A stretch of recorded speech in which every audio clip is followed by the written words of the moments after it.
Once there were two mice, and they fell into a tub of lard. One of them started to eat his way through, but in doing so, he got so fat that he couldn't move anymore. His body gave up, and he died. The other mouse started to eat his way through, and by putting his body into ketosis, he managed to convert fat into energy. The more he ate, the faster he moved, and he was able to liberate himself from the tub of lard. This is how biology works, and I won't be convinced otherwise. Hi, Em. Hey, B. So how about that story? It kind of reminds me of my story. Really? You fell into a tub of lard?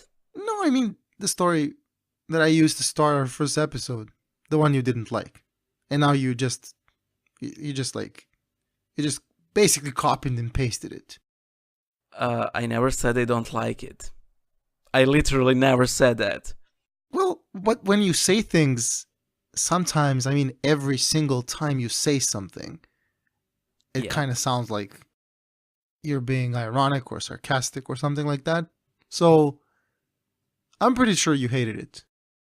No, I didn't hate it. I just thought that it was bad. Yeah, well, okay. Is this an episode about fat people? Well, if you mean the story about us, then yes, it is the story about fat people. Okay, B, I need to apologize in advance, but I don't consider myself to be a fat person. Well, I know what you're getting for your next birthday, and hint, it's a mirror. Okay, look. First of all, I've heard that in the United States, they've actually changed, that, by the way, that might not be true, but I've heard it from multiple sources, just like any other fake news, that they've changed like the line of obesity, right? So that now suddenly by statistics, much less people are considered to be obese in the United States. Oh yeah, like when we had that aflatoxin controversy here in Serbia. Oh, that was such a move. Okay, well, it turned out that Serbian milk had high concentration of aflatoxin. So what our wise rulers did, they simply changed the upper limit for aflatoxin in milk. So now there's no problem. So with Chernobyl, the issue wasn't the amount of radiation. The problem was that, human beings can only take so much radiation, and if we simply moved the limit, there would be no accident. It's genius. I love it. I think that somebody, I don't know if it was the Minister of Health, who actually drank a glass of milk on camera. Oh, yeah. I remember that. Like, higher concentrations really won't kill you. The problem is prolonged exposure. You're not really taking arsenic. Also, just so that we're clear, I think at this point, everybody should be aware of the fact that, for example, cow milk, which is the most used milk in food industry, is not really suitable for humans at all. So, guys, cut on your milk. Never. If I could drink milk instead of water, I would totally do it. But it's not good for you. Something like our body is not designed to properly digest milk. It simply lacks a certain enzyme or something like that dissolves milk. But you know what Christ says in his gospel? The only thing that truly matters are emotions. And I feel that this is really good for me. Remember what he said about inventing Bible verses? Yeah, I remember. So it's a practice. You get the hang of it. Yeah. You can encourage me more. Yeah. Well, as Christ says in his gospel, you'll get the hang of it. Exactly. Very, very quickly. I think it's very quickly. I think you omitted a very important part. But anyways, fat people. Was that the topic? Fat people? Obese? What's obesity? What does it mean to be fat? Is that a social construct? There is this famous sophism. What does it mean to be bald? And if you have a man with all of his hair on his head, is he bald? And your answer is no. But if you pluck one of his hairs, is he bald? And the answer is no. So you pluck, and for every hair you pluck, you ask the same question, and at one point you will say, yes, he is bald, and the quote-unquote logical conclusion of this sophism is that difference between baldness and not being bald is exactly 1 hair. So I would say that, no, I don't think it is a social construct, but our reaction to obesity is a social construct, whatever it is, whether for positive or negative. So if I ever, for any reason, imply or, I don't know, accidentally cough the F word at you, would you consider that to be like, what's the word these days? Microaggression Slur. or slur? Okay, I think it's microaggression. No. Microaggression is like it's your birthday at the company, and you bring in cake, but you don't serve me one because you consider it that I had too many a cake in my time. That's ridiculous. Or you serve me first because you know that I will eat it instantly. So that's microaggression. Again, remember the gospel. Reality is what you make of it. Yeah, exactly. Oh God, yeah, exactly. So when I say I don't consider myself to be fat, I'm not really fat. Honestly, by the metrics say that I'm at the border of being obese. Just let me be clear. Obese doesn't really mean fat. You know that, right? Right.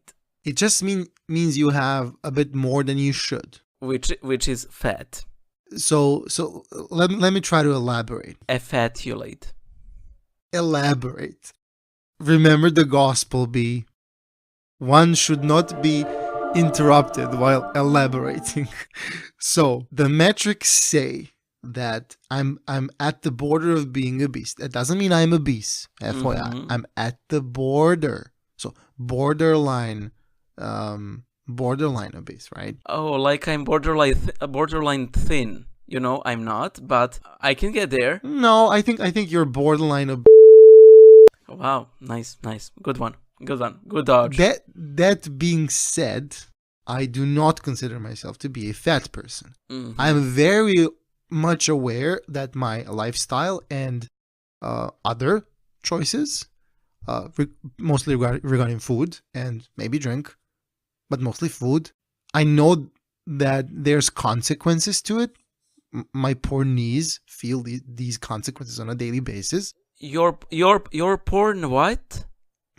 I said poor. It's poor. I didn't say Poor knees. Okay, sorry. So I remember going to the doctor. Doctor, my knee hurts. Yeah, that sucks, but you're fat. So, lose some weight. He also found a parasite in your knee. No. I did, but seriously, Yeah. Being fat kind of sucks. It's actually, big time. I'm not saying just being fat, but being overweight in general sucks. Yeah. It carries okay, be nice. It carries a lot of risks to your health. It comes with certain hurdles in your daily life, also your weekly and monthly life.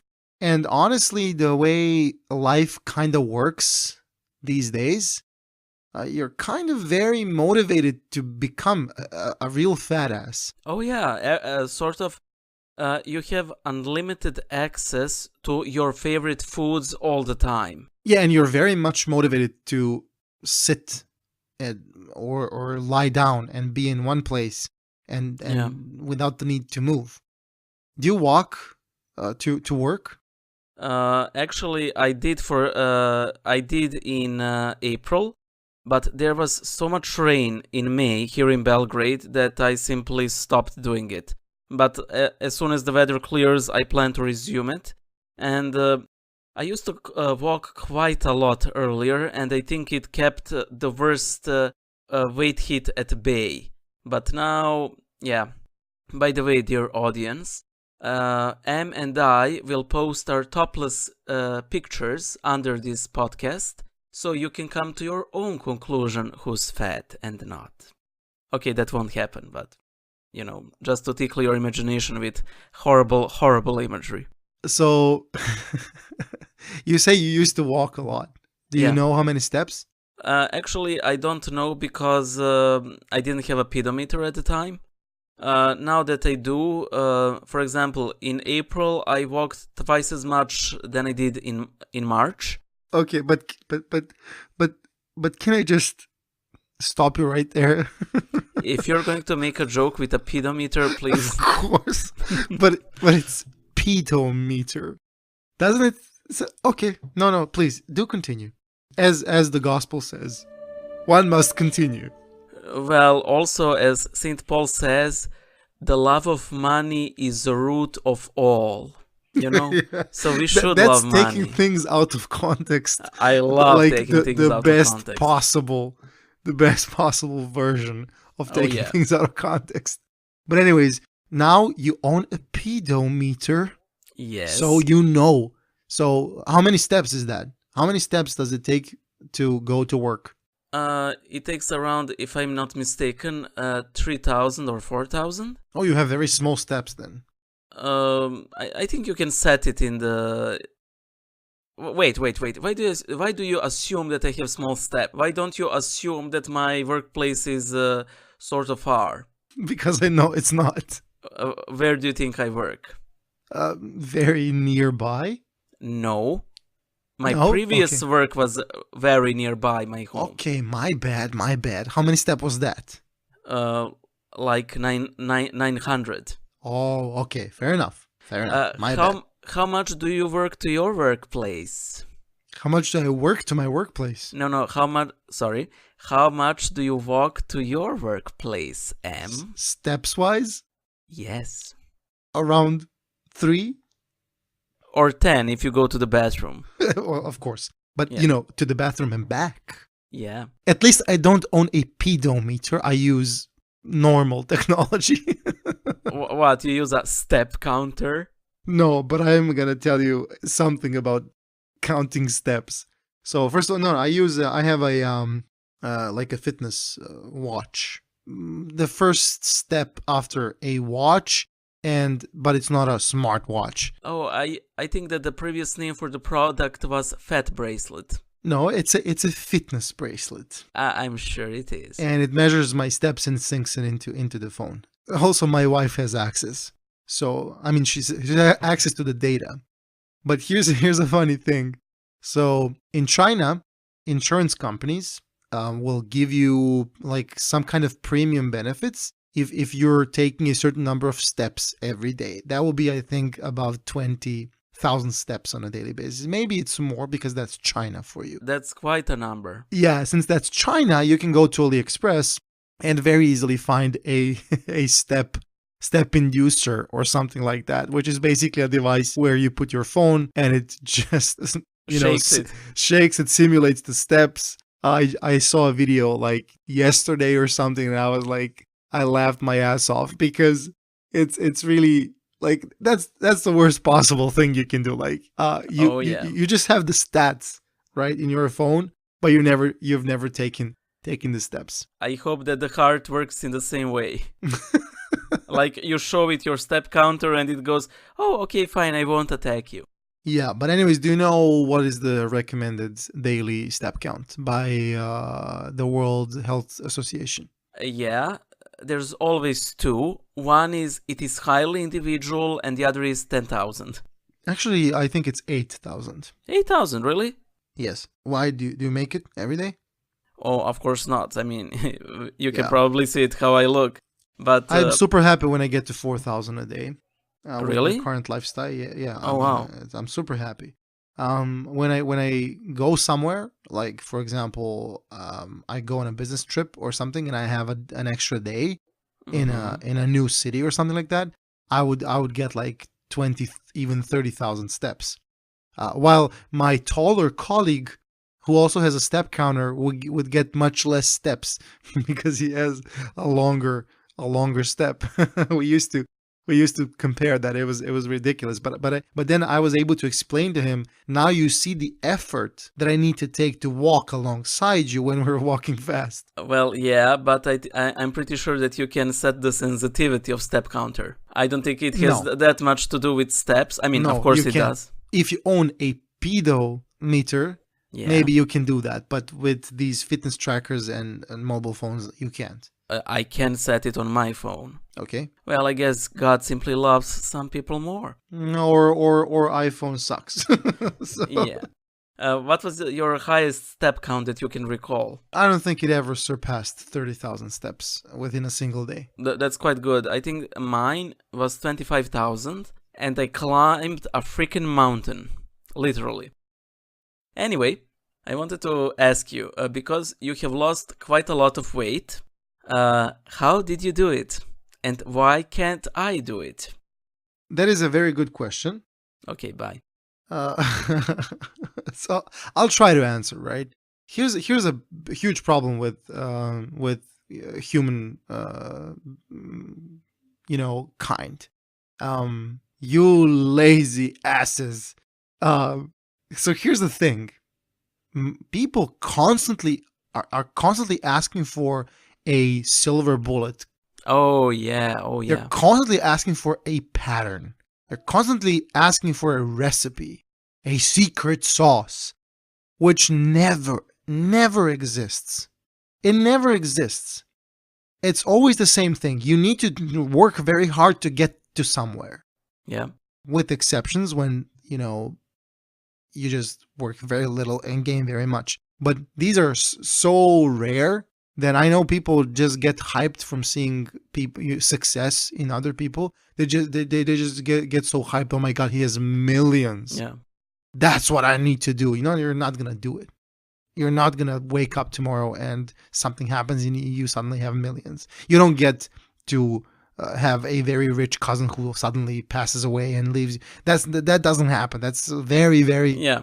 But what I'm trying to say is I can't give you any kind of a recipe or anything how to lose weight. You did something to lose weight. I'm not asking for a magical solution or a superfood. I hate that concept.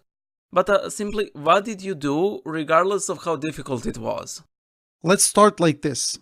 And usually when I start like that, people never believe me, which is crazy. If you say that a saint appeared to you and cured you of your obesity, okay, then but that would be awesome. That would be the easy way. If that can be done. No. Wait. I have contemplated on this issue that if I found a magic lamp with a genie, and that genie could only fulfill one wish and one very specific wish, and that is for me to have an ideal body, that would have been a wasted wish. Because I don't have a mentality to keep such a body.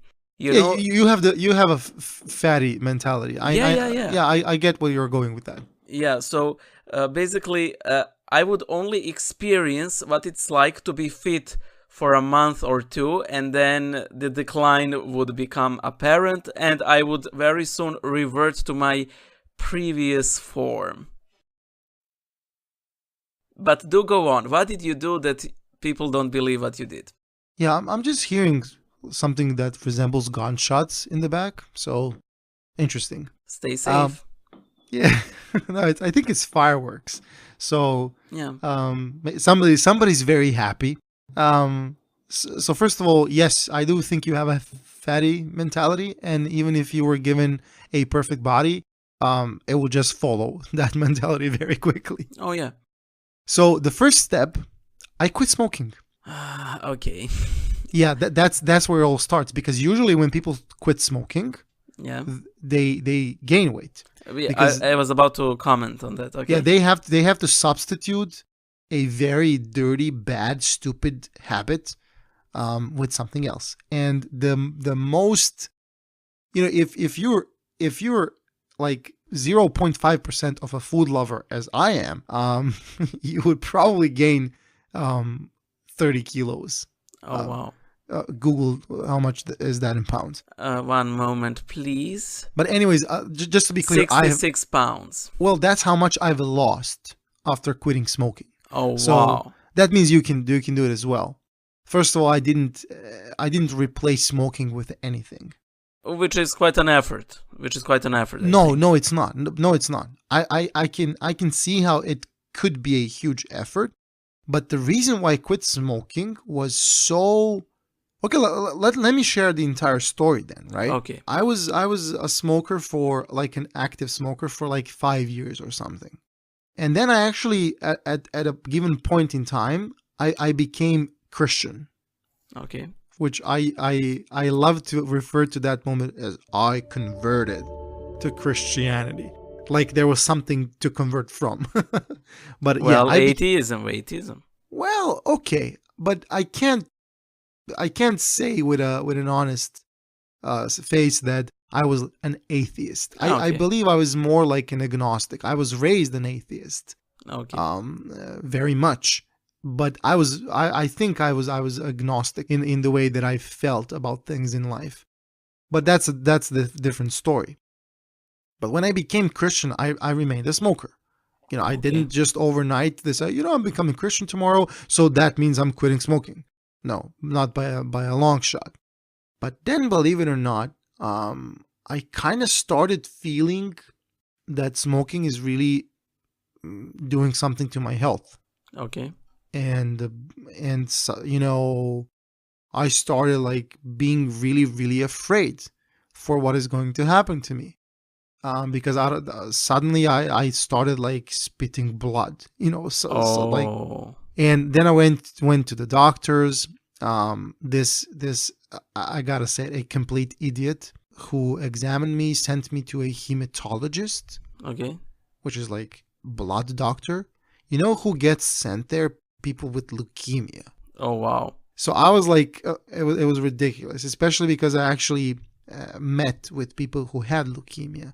I met a little girl back then who was like 16 at the time, who was just told that she has leukemia, that her hair is gonna fall off. And it was such a moment for me, right?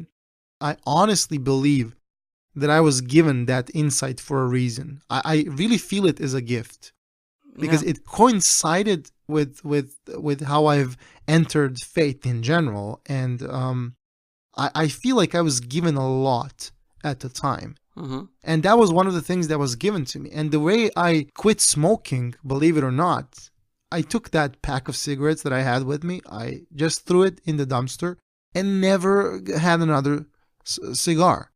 Well, okay, to be honest, I did have a cigar years after that, now and then, right? But I stopped that as well because it sucks. I literally like, let me remember how it was, and it's very bad, nasty. Yeah. When that happened, I also was afraid that suddenly I'm going to become very, very fat. But it coincided with me being very, very busy during my studies, Mm-hmm. and I used to like really pay attention on those classes. I used to work on some projects. I used to work on within the university. Plus, I was a part of like a student organization that I actually used to lead. And I had so much work and actually so much stress during that time that I didn't really have that much time to eat Okay. and didn't have much time to do anything really other than just become a good student and be good for that organization and develop myself, blah blah blah blah blah. Okay. And finally, at the time, that was such a big moment for me because I started fasting. I started fasting during the Great Lent. So Mm-hmm. just imagine a 40 plus days long Great Lent with somebody who doesn't really have time to eat. I can't even say it was hard for me to not eat, to like not eat meat and whatnot. I think 2 Great Lents later, Yeah. minus 30 kilos. Uh, can I uh, can I supplement your story with my own, real Sure. quick? I always sort of, was a bit on the heavier side, but once I converted, I wanted to fast the first Great Lent. So, Great Lent came, and well, I think that my granny is a great cook, but she simply didn't know how to cook Lenten foods. And I think that's a story for another time because, I would derail the conversation a lot. But the thing is, I really lost appetite. Really, really lost appetite. Because she would keep frying hake, which is a fish. And I hate hake. I hate it. I can't stand it. Hate fish. I mean, hate eating fish. Fish is cool.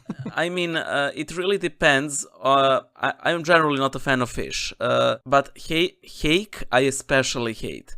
And it is filled, at least this fish that she bought, it was always so filled with bones that I generally eat a lot and I eat fast. But with hake, no go. You have to chew every little bit to ensure that there are no bone fragments. You're killing me with that story right now. Yeah. And I'm just going to mention, once I was with my co-workers in a company canteen, and a friend of mine took hake, which I haven't by that time eaten in like 5 years because I couldn't stand it. And my co-worker said, "Oh, B, try this last piece of hake. There's absolutely no bones in it." And no, I don't believe it. It's hake. It's filled with bones. It's practically bone that looks like meat. No, try it. I take this small, really, really small piece of hake that she has left. Bone. And I eat it. I counted. There were 13 bone fragments in that little piece. Oh dear God! You're killing me. You're killing me with that story, man. I hate eating fish. Yeah. And this is like. Hake is the nightmare scenario of people who hate fish. I simply despise it. I don't doubt that you can clean it in a proper way, that you can make it in a proper way, but that's not how we did it. Anyway, my appetite has sunk so low that I barely ate, and I was so thin. Like, I don't know. I wanted to say I looked like a Skeletor, but Skeletor is a very buff skeleton. I don't know how that works. But yeah, I was emaciated completely. In fact, so much so that the cousins who haven't seen me in quite some time, each one has asked my parents, "Is Boyan okay? Is he ill?" And no, he took the fasting too far. Which I sort of wasn't, It wasn't asceticism, it was simply me hating the food that I ate. Over time, I fixed that, so now, as the gospel actually says, the man's current condition is worse than his previous one, so now I'm fatter than ever before. And actually yesterday I was in gym, which I finally managed to get myself to, and the trainer told me to do this exercise, which is literally running in spot. Previously I did try to run, on a track, and I didn't feel it as much, but when you run on spot, man, my flab was shaking up and down. It was so horrible. It is as if you took a bunch of water balloons with warm water, and is as if you glued like 30 of them around your waist against your body, and then you start jumping up and down. It's a horrible feeling. Looking yourself in the mirror doesn't do it justice when it comes to this. And I think that I don't know if you know who Boogie is. He is a sort of famous YouTuber. And he has lost quite a lot of weight recently. He initially started, if I recall correctly, he started YouTubing as a way for him, to show progress, to get himself motivated. And he had a great comment. Obesity is usually a symptom of something deeper. And I would tend to agree. I don't know what what the symptom is with me. What is the underlying issue? There's probably something. But the fact of the matter is, I like to eat. I like to eat a lot. The food that I eat is very calorie dense and in general not very healthy. It's not too unhealthy, but when you don't eat fruits and veggies as much, it is a problem. I like to eat late, and don't let me near a buffet. You know those stories like when a raccoon gets locked in a candy store? That's me on a buffet. Yeah. But it's so tasty. Yeah. But look. A couple of observations. So Yeah. first of all, I think you absolutely made sure that nobody ever wants to see your photo, topless. Too late for that. Yeah, but second of all, you kind of said your real name back there, and I'm afraid that people will know that you're not a mouse. You're a real person. I'm a trans mouse. I'm a mouse in a man's body. You're a trans mouse. Yeah, I'm a mouse in a man's body. That is absolutely unacceptable. That is absolutely unacceptable. You are not a trans mouse. This is the first time that I come out as a trans mouse. You need to take that back. Okay.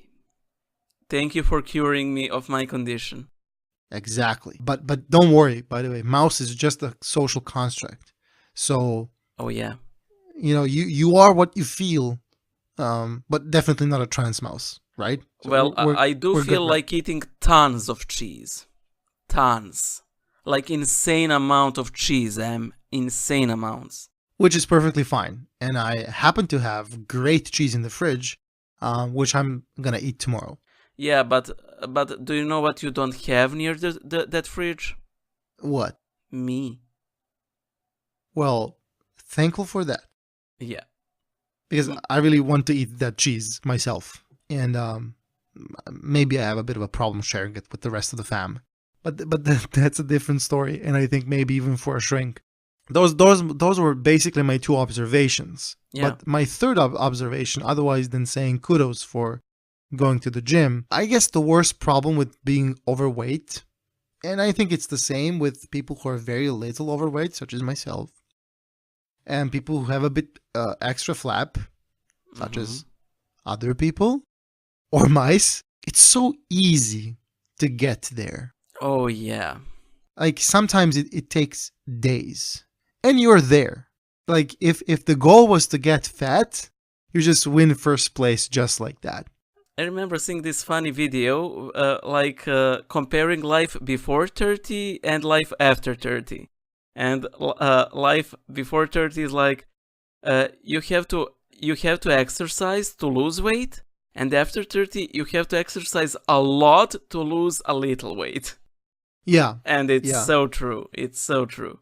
Yeah, at the end of the day, my father used to tell me all the time, because I was a bit of a fatty when I was a kid. Not that much.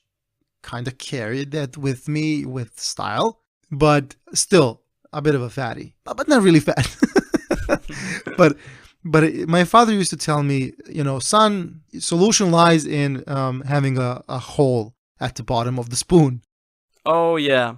Which basically means you need to eat less, period. And I need to tell you that every single Great Lent is a living proof, a living testament to that being completely true. Because during Great Lent, I really eat less. I simply have less choice. Mm-hmm. Therefore, I guess I just eat less. I just don't even think about food that much. Maybe in the first week of Great Lent, you're like, oh my God, I'm not gonna be drinking yogurt. There's no cheese. Oh my God, I can't have coffee with milk, etc., etc. But after that first week, you're like, food secondary, secondary thing. I'm totally not like that. I'm totally not like that. That's how it works for me, though. So every Great Lent is a testament to the fact that I don't change my life habits. I just eat less. And I always, and I mean always, lose weight. This priest that I know, and he constantly emphasizes that Lent is primarily, as regards to food, is primarily about eating less and feeling hungry, more so than what food you eat or do not eat. Because in Great Lent, even with Lenten food, it is very easy to get yourself stuffed. It's all carbs. It's all bread and wheat and potatoes, and which is sort of understandable because those are the only things that can actually make you feel full. Do you remember that rocket sandwich? Do I? Yeah, that sandwich that we had in that Oh restaurant. God! Oh dear God! Yeah, yeah. That was such an event, man. Yeah, we ordered an avocado sandwich, and we ordered additionally a plate of rocket. So what did we get? We got a plate of rocket, and we got the sandwich, which came with a side relish of rocket, and there was rocket in the sandwich. A lot of it. Yeah, it was so much rocket. I think I developed photosynthesis for the rest of my life. Just how much greenery I ate in that one meal, while everybody else on that table took steak, juicy steak, and you can practically hear the oil like burst of it as they cut it, and them complaining, "Oh, it's not juicy enough." It was to us. B, you absolutely need to stop turning this podcast into food porn because I can't stand it. It's just too much for me, man. But I will say this. Since we briefly touched on the topic of Great Lent and eating or not eating is the least important when it comes to Great Lent, in my personal opinion. Yeah. The best possible thing I've heard ever is during the Great Lent, you should be mindful not to eat each other.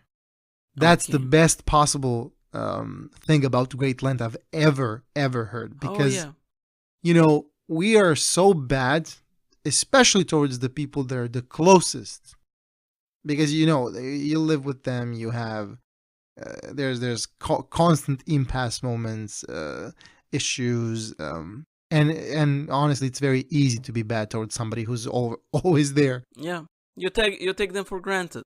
Absolutely. So if you can just change that for a time period, you already had great success with Lent in general. Yeah, because that effort multiplies. I think multiplies by basically grace of God. Would you like to make up a Bible quote to end this today's episode? Yes. As it says in the book of Proverbs, "Stop eating that much, you idiot, you're killing yourself." That's not how I remember it, but it does sound true. And if it sounds true, then I can accept it to be true. Also, let me quote you. I haven't read the Bible. No. First of all, I haven't read the full Bible in English. Okay? Oh, wait, you read it in Serbian? How do you make a Christian without reading the Bible? Very easy in the Orthodox Church. Hello, I want to be baptized, christened, whatever. Yeah, sure. Do you have this, that? Do you have two witnesses? Family. What does your father do? what is your career path? Yeah. Yeah, you're right. But yes, of course, I've read the Bible. You crazy person. I just didn't read the Bible in English, which makes it absolutely impossible to listen to people constantly quoting the Bible because it. Oh, I definitely thought that you haven't read it. The Old Testament, that you haven't read it in Serbian. Oh, well, this. You think I've read the entire Old Testament in Serbian? I thought that you didn't read it. Well, I didn't read the entire Old Testament in Serbian. This kind of half information is what will kill this podcast. So, that part of the Bible is great, but it's also very long. It also requires a lot of energy to comprehend, and you can't really, even though it's so detailed and so long, you actually have to have additional literature if you really intend to understand anything. Well, if you actually try to read it, you'll realize it's not that hard. I mean, it's not like reading B, this is coming from experience. No, B, this is coming from experience. Okay. I'm not ashamed of it. Especially because it's not like I'm never gonna finish reading it, right? And it's not like I've never touched it. Right. So yeah. When it comes to the gospel, definitely read it X amount of times. But as far as the Old Testament goes, definitely have not read the entirety of it for the before mentioned reasons. And honestly, I'm going to have to go back to certain parts because, again, I think when you're reading the Old Testament, you really need to read a lot of commentary. If you're going to get value from it, you need to read more commentary. I think for most Christians, it can be very confusing, but also to give you more information, just so you know, I've read a lot of digests from the Old Testament. You mean Bible stories that are practically all in Genesis? That's a good one. And yes, in the beginning, but there's also a lot of books, Yes, a lot of literature, Okay. a lot of literature that actually summarizes parts of the Old Testament, which I'm extremely grateful for because it doesn't work for me reading it. Oh yeah. It's like in school when the teacher asks you, "Did you read the book?" and you say, "Yeah, I watched the movie." You can look at it like that. The point of being a Christian is to feel ashamed and guilty all the time. That's pretty sure you just plucked that out of the gospel, right? Yes. No. One thing I've learned about Christians, Yeah. is actually summarized by a acquaintance of mine. She used to sing with me in a church choir, and the first time I was disappointed in somebody from the church choir, she approached me and said, Christians are people made out of blood and meat and bones, just like everybody else. And fat. Hopefully, they're a bit more aware of their sinful nature, thus having a bit clearer path in life than somebody else in terms of what they should be doing. And I remember that, and I remind myself of that every day, just so that I don't end up judging everybody who's non-Christian. Yeah, but I love that quote, and as I said, as I've read somewhere, the only difference between a Christian and a non-Christian is repentance. But, as regards to practically everything else, we're all pretty much the same. Is there anything we can say to justify me for not reading the Old Testament, and for justifying you being a bit overweight? Yeah, there is no excuse for both of those. Just so you know, reading is in progress. I have a bookmarker. It's marking a page where I left off, and it's to be continued. It's a very big book. Needs some time, maybe additional 10 years. Oh yeah, likewise, guys. I have enrolled my gym on New Year's, and just now I started attending it. Just as he uses that bookmark. No, that's okay. Okay. I'm gonna end this episode on a very sad note. I'm okay. not. 'Cause I'm fat, fat, fat. Come on.